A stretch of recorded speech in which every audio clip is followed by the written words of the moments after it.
লূত আলাইহিস সালামের নাম শুনেছেন? উনি আল্লাহর একজন নবী ছিলেন। ওনাকে আল্লাহ তাআলা জর্ডান, বর্তমানে যে জর্ডান দেশ আছে সেখানে পাঠিয়েছিলেন। একটা কমিউনিটি ছিল সাদুম কমিউনিটি। ওই সাদুম কমিউনিটিতে তিনি এসেছিলেন। তিনিও দাওয়াত দিলেন, ইয়া কওমি ইবুদুল্লাহ মা লাকুম মিন ইলাহিন গায়রু, হে আমার কওমের লোকেরা, আল্লাহর ইবাদত করো, আল্লাহকে মেনে নাও। ওরা অস্বীকৃতি জানালো। সত্যের পথে আহ্বান করলেন, অস্বীকৃতি জানালো। ওরা ওদের পাশ দিয়ে ক্যারাভেন যেত, কাফেলার লোকেরা ডাকাতি করত। ডাকাতির শাস্তির ব্যাপারে তিনি ভয় দেখালেন, তারা নিবৃত হলো না। এমনকি তারা সমলিঙ্গের প্রতি যৌন আকর্ষণ বোধ করতো। নাউযুবিল্লাহ। হোমোসেক্সুয়ালিটি, এখন একটা গ্রুপ আছে দেখবেন যে রংধনু নিয়ে মিষ্টি মিষ্টি কথা শোনায় বিশ্বব্যাপী।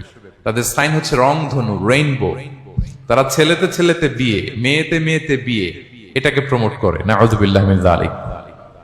আমাদের এই মুসলিম সমাজে যেন এই আবর্জনা প্রবেশ করতে না পারে, আমাদেরকে সচেতন থাকতে হবে, ঠিক কিনা? এই সাদুম কমিউনিটির একটা বদ অভ্যাস ছিল, তারা ছেলেতে ছেলেতে বিয়ে করত, পুরুষে পুরুষে। আল্লাহ নবী লূত আলাইহিস সালাম তাদেরকে বুঝালেন যে পৃথিবীতে কেউ এই পাপ কাজ করেনি। প্রাণীদের মধ্য থেকেও একটা পুরুষ প্রাণীর প্রতি আকৃষ্ট হয় না। তোমরা আশরাফুল মাখলুকাত হয়ে কিভাবে এই কাজ করো? তোমরা থামো। তিনি নানা ভাবে হৃদয় নিংড়ানো ভাষা দিয়ে দাওয়াত দিলেন, কিন্তু তারা মানল না। তারা এই পাপ কাজ করতেই লাগলো। আল্লাহ তাআলা ফেরেশতা পাঠিয়েছিলেন ওনার কাছে পুরুষের আকৃতিতে। তারা এই আল্লাহর পাঠানো ফেরেশতাদের সাথে এই অপকর্ম করার প্ল্যান করেছিল। তারা মনে করেছিল সাধারণ মানুষ, আসলে এগুলো ছিল কি? আল্লাহর ফেরেশতা। তো আল্লাহর ফেরেশতার সাথে যেহেতু এরকম পাপ কাজের চিন্তা করেছে, তার মানে দে ক্রস দেয়ার লিমিট। কি বলেন? সীমা লঙ্ঘন করে ফেলছে। আযাব, পানিশমেন্ট তাদের জন্য অবধারিত হয়েছে। আল্লাহ তাআলা শাস্তি দিলেন। কি শাস্তি দিলেন? সিম্পল। জিবরাইল আলাইহিস সালাম এসে পুরো শহরটাকে উঠাইয়া উল্টায় ফেলে দিলেন।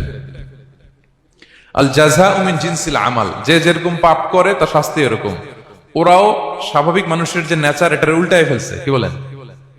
পুরুষ আকৃষ্ট হবে, সেক্সুয়াল অ্যাট্রাকশন ফিল করবে নারীর প্রতি, নারী পুরুষের প্রতি। এই যে নেচারকে উল্টাইছে না, আল্লাহকে তোদের শহরটারে উল্টাই দিলাম। জিবরাইল আলাইহিস সালাম এসে পুরো সাদুম শহরটাকে আকাশে উঠিয়ে একটা আছাড় মারলেন, আপসাইড ডাউন।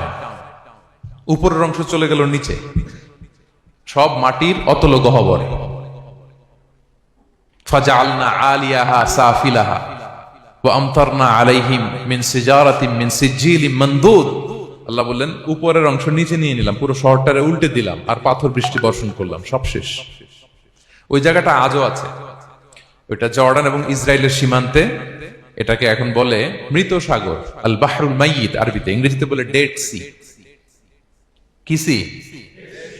Dead sea. মৃত সাগর কেন? কারণ ওখানে কোনো প্রাণী জন্মায় না। ওই সাগরে কোনো মাছ নাই, কোনো ব্যাঙ নাই, এমনকি কোনো শ্যাওলাও নাই। গজবের জায়গা। লবণের density at least 10 times more than the natural sea. সাধারণ সাগরের পানিতেই তো কত লবণ, আমরা মুখে নিলে রাখতে পারি এত লবণ। ওইটার চেয়ে কমপক্ষে 10 গুণ বেশি লবণাক্ত। গজবের জায়গা, আযাবের জায়গা। এবং আযাব কেন এসেছে? They cross their limit. তারা সীমা লঙ্ঘন করেছে। আর ইন্নাল্লাহা লা ইউহিব্বুল মু'তাদিন, আল্লাহ তাআলা সীমা লঙ্ঘনকারীকে পছন্দ করেন না।